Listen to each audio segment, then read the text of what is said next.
Welcome to this edition of Diligence Inside America's Boardrooms. I'm TK Kerstetter, and I'll be your host for today's show. Today, we're going to be talking about the board CEO relationship, and we have a guest that has actually had the opportunity to sit on both sides of the table. Please welcome Denny Marie Post, who's a board member with Wyndham Destinations and also Vital Farms, and is the former CEO at Red Robin Gourmet Burgers. Welcome, Denny. Thank you, TK. Great to be with you. So you have the experience of sitting on both sides of the boardroom table, both as a corporate director and as a CEO of a public company. And when you look back at your CEO days, what would you say are the most challenging issues for a CEO as they build that relationship with the board? And what steps did you take to try and make that relationship more effective? Well, it's interesting, TK, because it's one of those rare roles where you're at once a peer and a subordinate.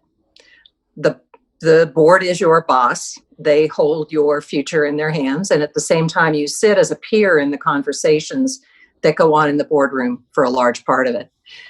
So I think it's a real challenge for CEOs who are used to being in charge in their environments to move into that board environment and basically give it over to the chair, which is why I think so many of them try to do both.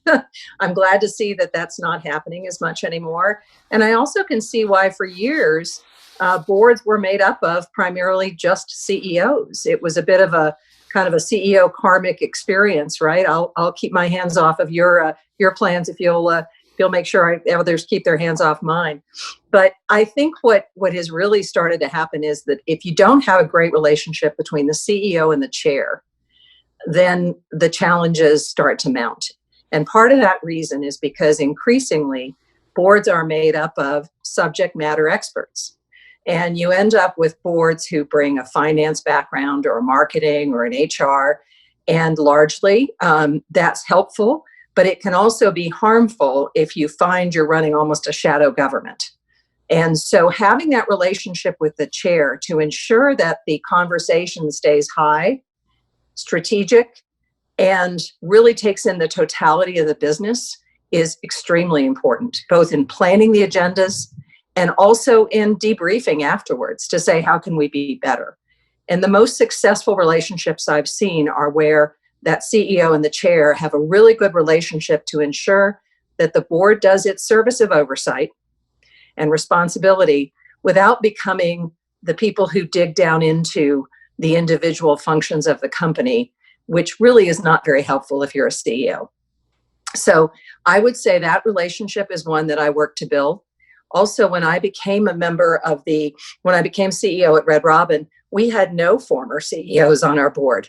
And I actually went out and recruited one because I needed somebody who'd sat in my seat and dealt with the public market as a CEO, not as a CFO or not as an investor or a CMO. So it's important to have a balance on the board as well. So we know that in those companies where the CEO is also the chair, that sort of moves that responsibility typically to the lead director. And we've certainly seen a number of cases where the lead director, for all practical purposes, has many of the duties that a chairman, outside chairman would have. And I serve as actually a lead director on the Vital Farms board, because in that case, we have an executive chair who is the founder of the organization and a CEO. And so I do spend quite a bit of time kind of working things between them as well, and then making sure the independent directors are heard. It's always a challenge when you have a founder still connected with the company. Yeah. So, well, certainly the passion is there. Yeah. So fingers crossed that your job will be easy. So let's look at the other side of the table now. Now you're sitting on these boards and you're the one that's evaluating the CEO and his or her team. So how does having your CEO experience make you a better corporate director now? Well, one of the phrases that I use a lot is having sat in X's chair. I can tell you that this is a challenging decision for him, or what we're offering is helpful, or perhaps we've gone too far. to stray into acting more like management than board. So, I really try to help walk that line. I go out of my way to connect, even though with the CEO, to make sure that he, in both cases, he knows I'm there for him, to talk through the issues and again, kind of debrief after meetings. But I think what I can do the best is to try to keep the board as out of the day-to-day management, again, specialty advice kind of realm. It's one thing to ask questions and be curious about strategic decisions. It's another if you're debating coupon values, last week in a market. And I've seen that happen. I experienced it myself, where I had a couple of marketers on my board, very talented people, but we'd find ourselves discussing the signage in a mall, and the big question was, should we be in malls at all? Not whether or not we got our signage right? So board conversations need to stay high, need to stay at that strategic level, and the questions and directions to the particularly the individual management team members when they come in, that can be some of the most damaging, because if boards or individuals on board seek out individual relationships with members of the management team, you can end up with a shadow government kind of going on, and that's not good. So I do think what I play the role of is to remind everybody that, again, the CEO's, it's his responsibility to make these choices. It's ours to give him our best advice and to hold him accountable for hitting his targets. And that's what really matters. Well, targets are a good segue. And my experiences on both sides of the table was that board members are marketing and advertising experts. Of course. Even, and it's funny because I have no interest in debating marketing strategies anymore. That's not what I care about. Let's talk about the business strategy. Yeah. Yeah.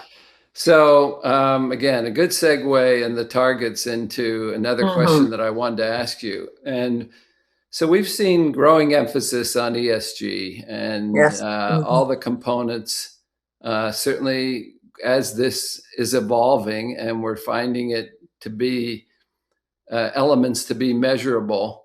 Everybody's pushing to have it as part of CEOs and management teams' goals. And what gets measured and what gets rewarded in the comp plan gets attention. Yep.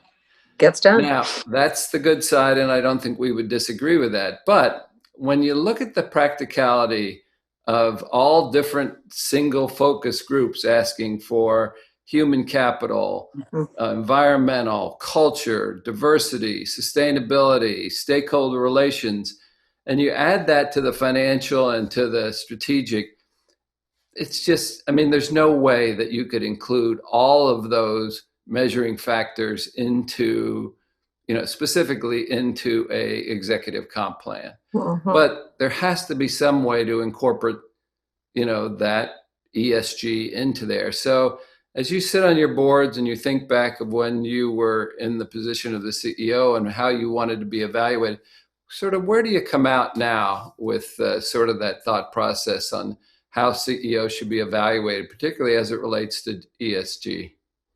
Yeah, and it certainly has changed. When I was in the CEO role, we had a lot of efforts around diversity, particularly gender diversity in our business, but that was a passion, and I was never specifically measured on that. Beyond that, we did have culture measured as team member engagement, which was so critical to our overall human capital management strategy. And that certainly was something that was considered in my overall compensation. But again, very hard to quantitatively measure, particularly when you're always looking for the best way to measure it, et cetera. It's hard to go year over year on those things. ESG is so all-encompassing that I agree with you. If you don't prioritize within an organization to what is the most important, then it becomes impossible. And it also becomes difficult because you get different parts of the management team moving on different fronts. So what I've seen is you have to choose something that you can believe you can make the most difference on in the next 1 to 3 years. And I am seeing a lot of effort around diversity, for example. And in the case of a Vital Farms, which is built basically as a ESG investor's dream because it's about humane treatment of animals, it's to ensure that we stay true to that mission and continue to drive it forward. But I think, the key here is focus for near-term incentives.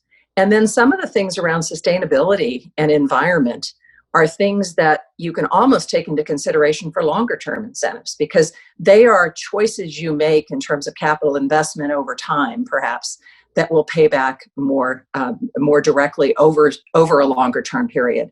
If you're invested in building new facilities, et cetera, making some of those choices can play a role in long-term investment. But I think you have to have one that you're really focused on for the near term, short term, near term, short term investment focus for the year. And it has to be measurable. You have to have a benchmark, and the whole management team needs to be pulling toward one thing. If everybody splinters off and is dealing with different parts of ESG, then you're going to be chasing, the poor CEO is going to have 1/10 of their compensation on all kinds of smaller initiatives, and that's just not effective. So focus matters, and agreeing on what's going to make the greatest difference in the near term in the business is what really matters to making choices here. Well, I couldn't agree more, and particularly when you come to the point where how are you going to initially, as we again find these things to be measurable and significant to people's business? If you're in the lumber business, obviously environmental should be a huge target, but for many people, that's not going to be the case. Okay, so how do you do the ESG? And I think people are going to do discretionary, like you can impact one's bonus, 5, maybe 10%. Yeah, it can't be a huge factor. Yeah. And the board will have some discretion. And then as we become more and more educated on how it works and what happens, because one thing isn't fair. I think companies have always been sensitive to sustainability. I don't think they've called it sustainability. I think they've called it the long-term success of their business. But I think they've always been that. Obviously not as targeted as the investor pressure is today. But I think that's how they'll figure it out. And again, using some of the thought process you just reviewed seems to make a lot of sense. I would agree. And being public about it is important, so that people know what you are holding your management team and CEO accountable for. And it makes a big statement to the organization as well, so that everybody's pulling together. Yeah. So Denny Marie Post, I want to thank you for taking the time to join me. I appreciate you making the effort, and I'll look forward to seeing you down the road. Cheers. I hope to see you in person soon, GK. Yes. That would be nice. And that will conclude this edition of Inside America's Boardrooms. We hope you enjoyed the show. We'll be back again next week when we take another look at a critical topic that'll help you be a better board member or committee member. So we'll see you then.